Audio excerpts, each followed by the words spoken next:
Boom. I feel like I need to have some sort of like opening segment or some gambit, you know, like some stand-up at this point because I'm falling asleep.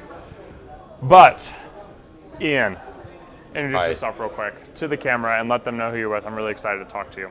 Sure. I'm Ian Cumming, and I'm the founder and the CTO of Travel Massive. And you should know Travel Massive. I mean, if you don't, you need to go right now, check it out. Largest, pretty much, right? Member group. I mean, it's really largest and only, really. I mean, no, so I think we're the largest travel industry community in the world. We've got members in about over 176 countries. We have chapters in 60 countries around the world, and we've got 150 cities that we actually host Travel Massive events in, either on a monthly basis or at least a couple of times a year, where people can actually come together and meet face to face in the tourism industry. So why did you come to Arival? Were you just, you know, is there a reason? Are you in town? What was the thought behind that? Well, a few reasons. I mean, first of all, you know, this is sort of like conference season for the Northern Hemisphere. So I've actually kind of done back-to-back conferences and events actually all around the world for the past couple of weeks. So I wanted to try to attend an event in Las Vegas. I'd never been here before. I was very excited that there's this new conference called Arival, which is put on by actually some of the members in our Travel Massive Colorado chapter. And also, you know, thinking about tours and activities and in-destination experiences, you know, more than, I think I did the stats, about 16% of Travel Massive's membership base of there are 35,000 members in Travel Massive, so it's quite a large number of people in our community are either tour operators or tour guides or run you know, technology companies for tour operators. 16%. 16%, yeah. Wild. Okay. That's so is that the largest? What's the biggest segment then? The biggest segment is content creators. So they account for about, I think, about 16 to 20% of Travel Massive's community are the content creators, like travel bloggers, travel writers, video creators. But yeah, tours and activities is like a big segment of Travel Massive. It makes sense, kind of, actually. I mean, like, there are a lot of bloggers, people, and content creators make sense, and there's a lot of suppliers, right? I mean, people who do tours or work at tours, it makes sense, you know. Yeah, and, you know, in the opening keynote, I noticed, you know, Douglas mentioned that, you know, a lot of travel conferences just sort of focus on airlines and hotels, and then, you know, maybe tours and activities are sort of a side thing, but it's such a big industry, right? So I mean, it's pretty exciting to actually come to something that's focused just on in-destination experiences. Yeah, I mentioned this earlier too to someone. The idea of the words in-destination are so much preferable to me than tours and activities. You know, I was Halti from Bokun. You know, it's just kind of the idea of a tour doesn't quite like feel very exciting, and I said the activity is kind of like something my nephew does, or, you know, it's not, you know, so much. So I like the in-destination, and specifically why I wanted to talk to you is because, you know, in-destination doesn't necessarily mean you have to be a traveler. Like, you know, you can sell a tour and activity to a local. You know, and that's kind of where, with your model, it's pretty interesting because you have these activated chapters that also could be really good targets to market to. You know what I mean? For those who are doing things in their market. You know, if you have 2,000 people in LA, like, maybe some of them want to go make sushi with a chef, or you know, it's kind of this idea. Yeah, well, actually, I had a bit of a look through the event listings on Travel Massive just coming up. So we're doing like a brewery tour in Sydney for like the beer week that's coming up. You know, a lot of our events are actually, you know, have activities around them, where there might be Instagram tours, or they might be experiences, you know, with like hotels, or we even do things like Sydney Travel Massive. Every year we go out on a yacht on the, you know, Sydney Harbour. So a lot of our events are actually all around activities. You know, I actually didn't really think about that until like I came here. And I mean, members have to come together and do something. They're not just like kind of standing around an empty room. I mean, you need that aggregation and for a reason for them to come. Right? For them to like actually appear. So, how many years now? Seven years, I think, of Travel Massive, and, you know, almost 3 years of sort of working on it full time. You know, I never actually meant to create Travel Massive. It was sort of an accident that came out of me wanting to meet people in the travel industry when I moved to Sydney, and I was working on a travel startup that I sold to world nomads, and I didn't know anyone in travel, so I started this meetup group. But yeah, it's been 7 years, but it's been pretty incredible just seeing the growth of Travel Massive, and seeing, I actually meet members even like at Arival, right, that had been to our very first Travel Massive events in Sydney. So how many people showed up at the first event? 5 people.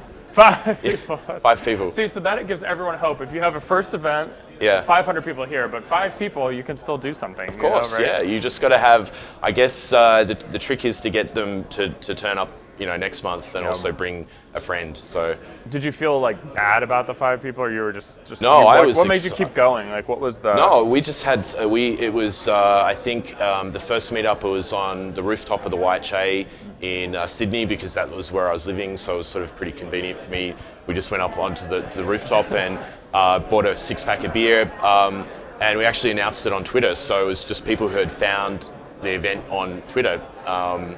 And there was a travel blogger that had just arrived.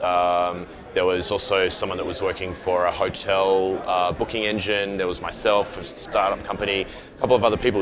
We just had such a really interesting discussion, because we kind of cut across all the different verticals of tourism, and we learned about what each person was sort of doing. So yeah, the fact that there were 5 people there, it didn't matter, because I just went back, and went, wow, I just met some really cool people. So, and it was the thing you were doing just specifically to meet people, so you didn't feel like, the ambition was just like, it worked. Yeah, I wasn't trying to like sell anything or, Yeah. And then from there, I mean, I think it's an interesting story for those who are trying to build community, around a product, around their company, things like that. I think you definitely have a lot of lessons to share there. What would you say if someone wants to? So I spoke with Michael from visit.org, and she runs kind of their socially conscious tours, basically. Yeah. Do you know her at all? Yeah, I do know. Okay, cool. Yeah. And it made me think, with their ambassador program and their influencers, that maybe you could talk a little bit about, or suggestions to do that. You have local chapter managers. Like, how could I deliver a program that's global with maybe half-time work? I mean, like, is that possible? I think you've got to have. I think the important thing about building a community is you've really got to think about what's the value. What does your community actually stand for? And you've got to kind of get everyone behind a mission statement. So for Travel Massive, it was about unearthing and connecting the travel industry in order to improve travel. So we were sort of thinking, okay, let's get the innovators and the people that care about tourism, that want to talk about it and share their ideas, to talk about that and to meet. And so I think, having a mission statement and having some values that, and I wouldn't just make them up. It actually took me a number of years to figure out what Travel Massive was and why people were coming to the event. So I think to have some values, to clearly sort of articulate what those values are. It should resonate with everyone in your community, and it doesn't have to be too complicated. And have a couple of rules around your community. So for Travel Massive, sort of the 3 founding rules were to have free to attend events, for it to be open to the whole travel industry, and to get people to share their ideas. That was it. It was pretty simple. And it's kind of like rules, principles. It's kind of hard to, but you need the guiding structure, basically, right, to bring people together around that. I think so. And I think the other thing is to have a story, because what I remember Alicia Taggio, who started the Toronto chapter. She would get up on a chair and talk about Travel Massive and the story that I kind of told you. And I actually didn't used to tell this story, but having a story behind how something was created and why you should be a part of it, because stories, people can keep telling stories, right? So that's also another part of a community. I think a community should have a story, that people can pass on. That's not too complicated. A little mythological too. A little, maybe, you want it to be a little, you gotta have that. So I think that's sort of the principles. But it's interesting. We've moved, I think, in the last 10 years. Definitely, this concept of community is for businesses has become a really important thing. I was in Los Angeles a couple of weeks ago for a community management conference called CMX. And it was people from all around the world that were working on building communities. That kind of thing didn't really exist 10 years ago, but I think community is a really powerful way for people to kind of connect with each other, and get behind, a set of values or a mission to achieve something. And then, you just look what you've accomplished in that many years. It was needed, right? That there was that desire also in travel to kind of come together, Yeah, well, I didn't actually think that there was, because you know, I guess there were already so many established associations in the tourism industry, but I think, you know, maybe what made Travel Massive a bit different was that it was open. You know, you didn't have to kind of be a member of a very official association. Pay that money. I mean, it's not cheap. Maybe, yeah. And I think, you know, the fact that it has been created all around the world, you know, definitely means that people actually want to meet face to face. It's often, you know, we could have connected on LinkedIn, right? And, you know, maybe I would reply to your email, but if we meet face to face and, you know, have a drink and a beer or a coffee, you know, we're going to get on really well, and I'll probably 100 times more likely to respond to your email, you know, when we talk to each other in the future because I know you. So I think, you know, face to face is absolutely, you know, critical, and I think that's what's made Travel Massive unique, that we have an offline community that wants to meet, and then we have an online, you know, platform where people can connect. And diversity too. I mean, it's sometimes nice to just hang out with people from all types of areas in travel, because you don't think about how you might work together or how you might bring things together. Like in destination, if you're an airline and a hotel conference and it's always over here, maybe hotels are forgetting that they can make a ton of money by booking, you know, by putting these tours into their booking flow. You know. Yeah. So what's next? Like how are things looking? You're full time now. I'm full time. Yeah. Got a lot in the pipeline too. Yeah. So you're going to really double down on the community, right? And making more tools also for businesses. Talk a little bit about that too. So we've been trialing business memberships in the United States. You know, I think that we can offer value to businesses. I mean, businesses, you know, hundreds of businesses are obviously involved in Travel Massive and sponsor our events. You know, but we want to try to find ways that we can help them reach our members and communicate some of the values that they can offer. So we're sort of figuring out the best way to implement membership in Travel Massive. So this soft launch is a way for us to kind of get feedback from early customers, you know, to sort of, I guess, tailor it and understand what do businesses want out of Travel Massive that we can offer. And then we're also really focused on our marketplace. So it's a marketplace. Originally it was just the job board, but we've sort of recently expanded it to include other sections for, say, affiliate programs, you know, call for speakers, things that, you know, startup companies might want. You know, I think there's some really interesting jobs that have been advertised on the Travel Massive marketplace. It's really cool. Yeah. You know, I like the idea also of expanding it from jobs to just the various things that you might need around. You know, it's not quite a job, but it's, you know, a gig or a program or things like that. Yeah. So. You know, there are so many, I guess this new sort of term is like a micro-entrepreneur, right? Yeah. It's someone they're working for themselves, they're a freelancer. There's a lot of ways that you can make money in the travel industry. If you're a blogger, there's obviously so many different affiliate programs that you can participate in. You know, and there's a lot of call to actions for bloggers. There's also a lot of brands and destinations that want to work with bloggers and also want to hire social media managers as well. So there's all kinds of opportunities, you know, and I think having a marketplace really allows us, you know, the travel industry can kind of like, all these really interesting ideas can sort of surface. I mean, there was a job listing a while ago, I think, and it was you could sail around the world for 10 months of a year reviewing yachts. Wow. For a yacht marketplace. How specific, okay. So, you know, that's a pretty cool kind of job, right?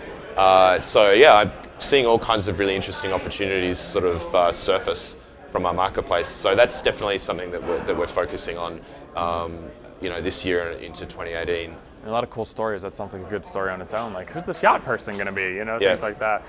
To wrap it up, you know, what if I want to like not just build a community, but now I'm in like community management mode, and as you learn to be a community manager, give me like to close us out, like 2 or 3 like super important tips that maybe is not like so obvious, you know, because it's a tough job to manage. I don't know, managing community.